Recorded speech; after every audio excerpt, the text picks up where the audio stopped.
Secretary Recto, in a press statement dated February 2, 2024, posted on the official website of the Department of Finance, it stated that acting on the GAA mandate, it proceeded to review the excess funds of GOCCs.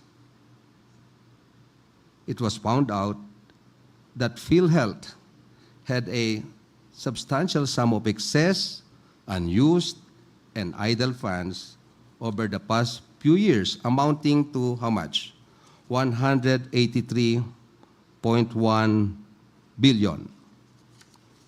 So it appears that an extensive review of the financial statements of all GOCCs was conducted and revealed that Philhealth had accumulated a substantial sum of excess, unused, and idle funds over the past few years, amounting to, yun nga, 181.1 billion.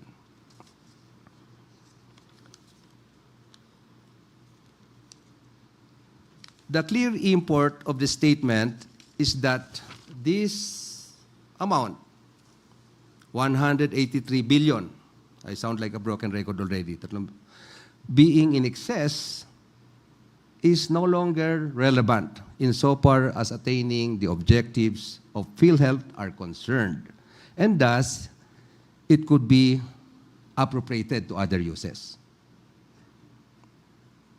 In the same press statement, Secretary, DOF said that it exercised a, open quotation, prudent and moral decision to limit the return of the excess, idle, and unused government subsidies from 2001 to 2023, thus arriving at 89.9 billion. My question is this, sir. If the entire 181.1 billion is an excess, and apparently, in my understanding, not needed anymore, why should it become an imprudent and immoral decision to seize the entire amount? The point here is that DOF already has found out that the entire amount was excess, idle, and unused government subsidies. Such being the case, how could it be imprudent and immoral to divert the entire amount? If it should be imprudent and immoral to get hold of the entire 183.1 billion, then how could DOF justify describing seizing and divesting the amount of 89.9 billion to be a prudent and moral decision? If it is unlawful to divert the whole of the purported excess funds, or imprudent or immoral, then should it also be unlawful, immoral, and imprudent to get hold of a substantial portion of it? Conversely, if it is justifiable to redivert only a portion of the excess funds, would it not also be legally and morally defensible to take the entire amount? You may respond through your directly or through the Solicitor General if you feel more comfortable doing so. Anyway, the Solgen's job is supposed to take up the charges for the OF. Up to you. It's your call, sir.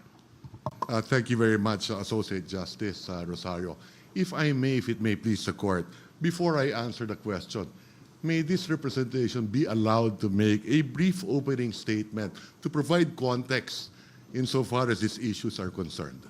How long will it, if you don't mind me asking, how long will it take you to conclude your brief statement? Very brief.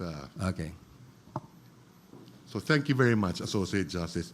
Honorable Justice, Honorable Chief Justice, and Associate Justices of the Supreme Court, good afternoon. Thank you for granting us the opportunity to present our side today. To begin with, I think it will be wise to explain the context within which this policy move is being undertaken, the bigger picture as to why we did what we did, so to speak. First, we are still recovering from the pandemic that gave us the hardest economic blow, a contraction of 9.5% in 2020, the lowest since post-World War II. To address both health and economic needs, during that crisis, the government had to borrow more money, utang na minana ng kasalukuyang administrasyon. By 2022, when President Marcos Jr. took office, our national debt soared by 6.8 trillion pesos.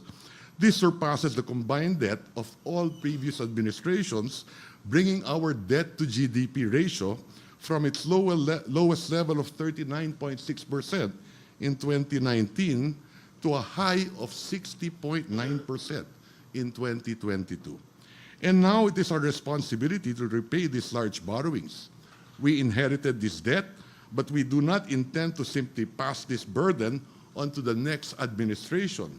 We intend to try our best to reduce it. Against this backdrop, geopolitical tensions, two hot wars, a trade war, and the looming Cold War, as well as supply chain disruptions from the pandemic, interrupt our recovery efforts. Around the world, inflation has surged, and central banks raised interest rates.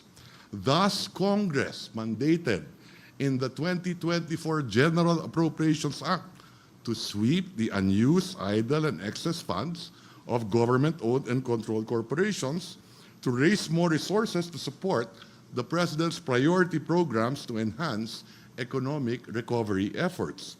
As the Solicitor General has accurately pointed out early in this oral argument, this move is a temporary and common sense approach within which legal bounds to fund critical government programs for Filipinos. And I implore you, Your Honors, to consider our job at the Department of Finance. We are the government's chief fundraiser. We are called to steward the nation's fiscal stability.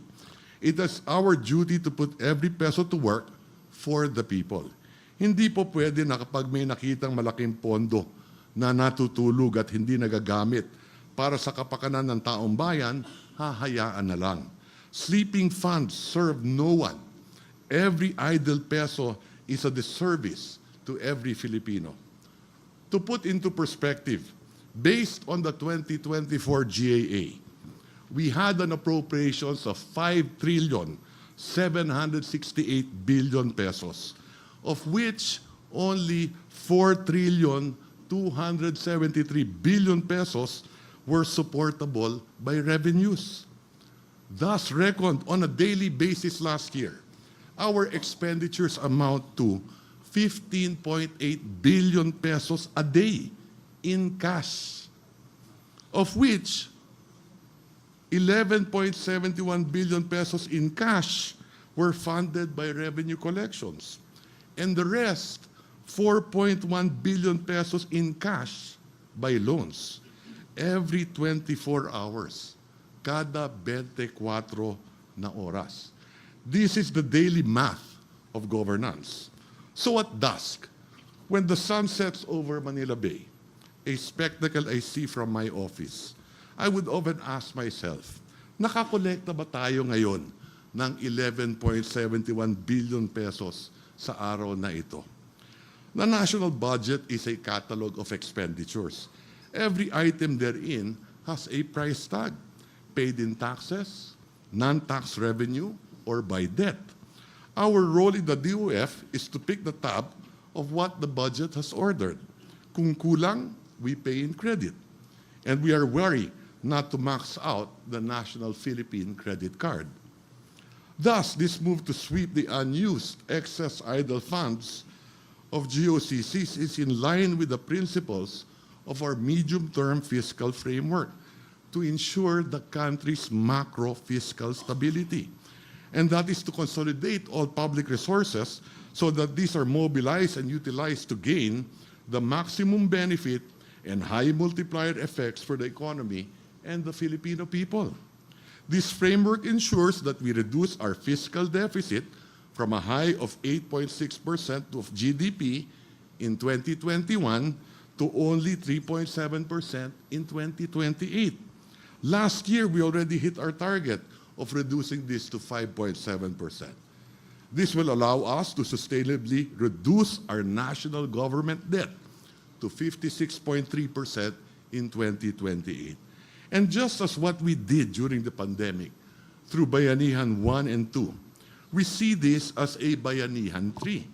A Bayanihan 3 not funded by new taxes, but one funded by the funds already in our possession. Senator, are you about to wind up?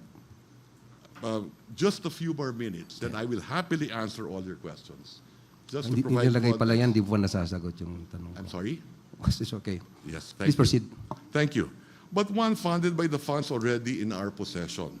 A Bayanihan 3 that mobilizes all our available resources, all idle, excess, and civic public funds to help the economy recover faster, create more jobs, increase incomes, and reduce poverty in the process.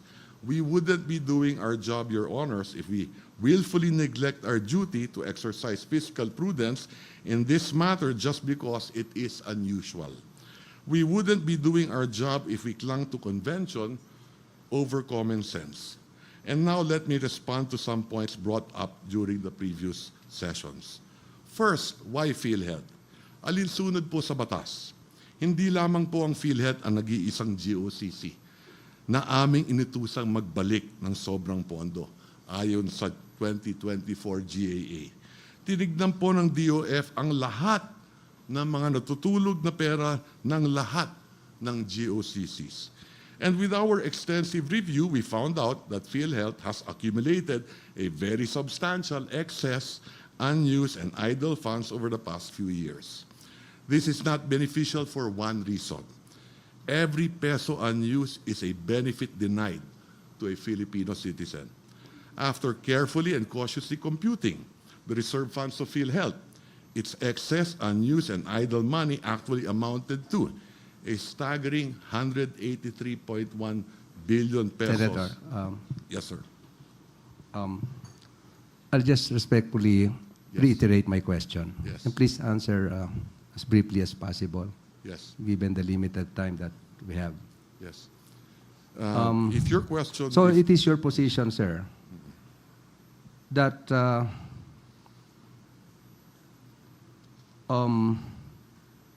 if the funds is considered by your office as excess, idle, and unused, meaning no longer relevant insofar as attaining the objectives of that GOCC, whether Philhealth or whatever, it could be appropriated to other uses. yes, based on the mandate given to us by Congress as found in the General Appropriations Act, particularly 1D. Congressman Attorney Neri, Yes, do you agree? Yes. I really commiserate with our former colleague in Congress because he's a tough position. Of the executive to gather all these unused funds, of course, is important. It's fiscal responsibility to gather unused funds. But fiscal responsibility, Your Honors, please, ends when it transgresses the Constitution. Ito ang question namin, Your Honor. Kung importante sa executive palang kunin ang pera ng GOCC, why did not President Marcos put Section 1D in the NEP? Kasi he was expecting 281 billion. Why did the House and the Senate did not put in Section 1D? Because it's only 281 billion. It was the BICAM, in all its wisdom, who increased it to 749 billion, at ngayon nag-isip sila, ay, paano natin ponduhan ito? Aha, GOCC, in-include nila yon. So that does not justify, Your Honor. If if the executive thinks we need to mop up liquid unused funds, yeah, but put it in a proper way, Your Honors, please. Put it in the NEP and have it approved by both houses of Congress rather than surreptitiously insert it through a BICAM committee, Your You have Honors. already made your point, Congressman. This is, again, for question is addressed to a good Secretary of Finance, and is related somehow to the previous question. It was argued, meaning the group of petitioners, that there was invalid delegation of authority,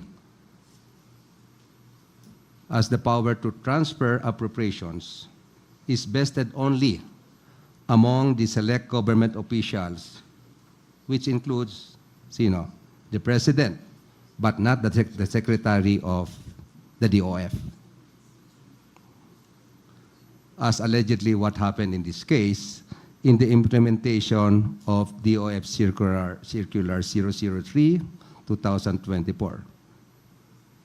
Now, Mr. Secretary, how will you reconcile this argument with the doctrine of qualified political agency, which postulates that the heads of the various executive departments, including the DOF Secretary, are the alter egos of the President, and thus the actions taken by such heads in the performance of their official duties are deemed the acts of the President unless the President himself should disapprove such acts?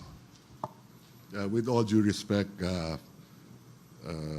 Associate Justice, I will leave the legal arguments to our Solicitor General, and I will confine my responses to the policy at hand. May I request Sergeant Guevara to please take the mic? The mic. Please use the microphone. Good afternoon, Your Honor. Your Honor, that constitutional provision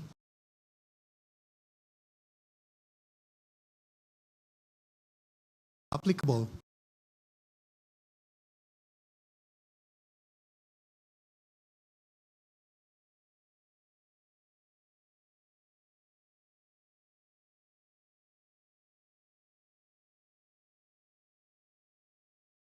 Speaks of savings. And savings, as defined in NAGAA and as ruled by this honorable court, pertains to that portion or that balance of an appropriated amount that is no longer needed for certain reasons, like the project for which that fund has been allocated has already been completed, or that project or program has been finally abandoned, or for the reason that due to some efficiency measures taken by that government agency, then certain amounts were saved.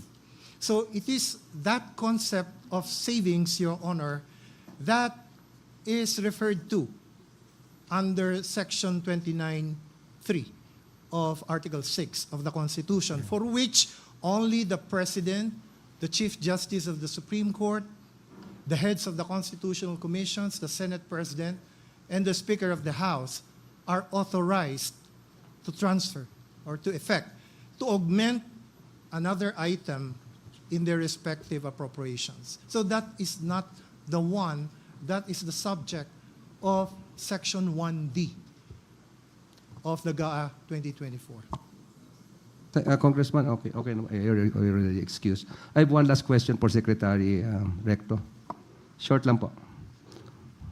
Which other GOCC or GOCCs, meaning other than Philhealth, have remitted their fund balances to the National Treasury pursuant to Item 1D of the 2024 GAA? And how much was each remittance? Were those remittances already spent? If so, for what purpose? My second last question. If the court were to direct the government to return to Philhealth and the other GOCCs their respective remittances, can the government comply with such directive? What impact will such ruling have on the financial position of the government? Kindly elaborate. Yes, thank you very much, Associate Justice. There is another GOCC that did remit to the National Treasury, and this is the PDIC, roughly about 104 billion. We could submit to the court the list of projects that that remittance was funded, including the Salary Standardization Law 6 for government employees. Now, having said that, Mr. Bray, I think your last question was, will the government comply with a ruling of the Supreme Court? Yes, and what will be what will Yes. happen to the government Yes. after that? Naturally, if the government were to tell the executive to return the money, we will include that in the National Expenditure Program for 2026. But having said that, assuming if the ruling were for 2025, that will add a fiscal pressure to our deficit. And that would entail us not hitting our deficit targets this year. And if we miss that, then we may not attain our coveted credit rating upgrade that we foresee in the next 18 months. Thank you, Secretary. Thank you.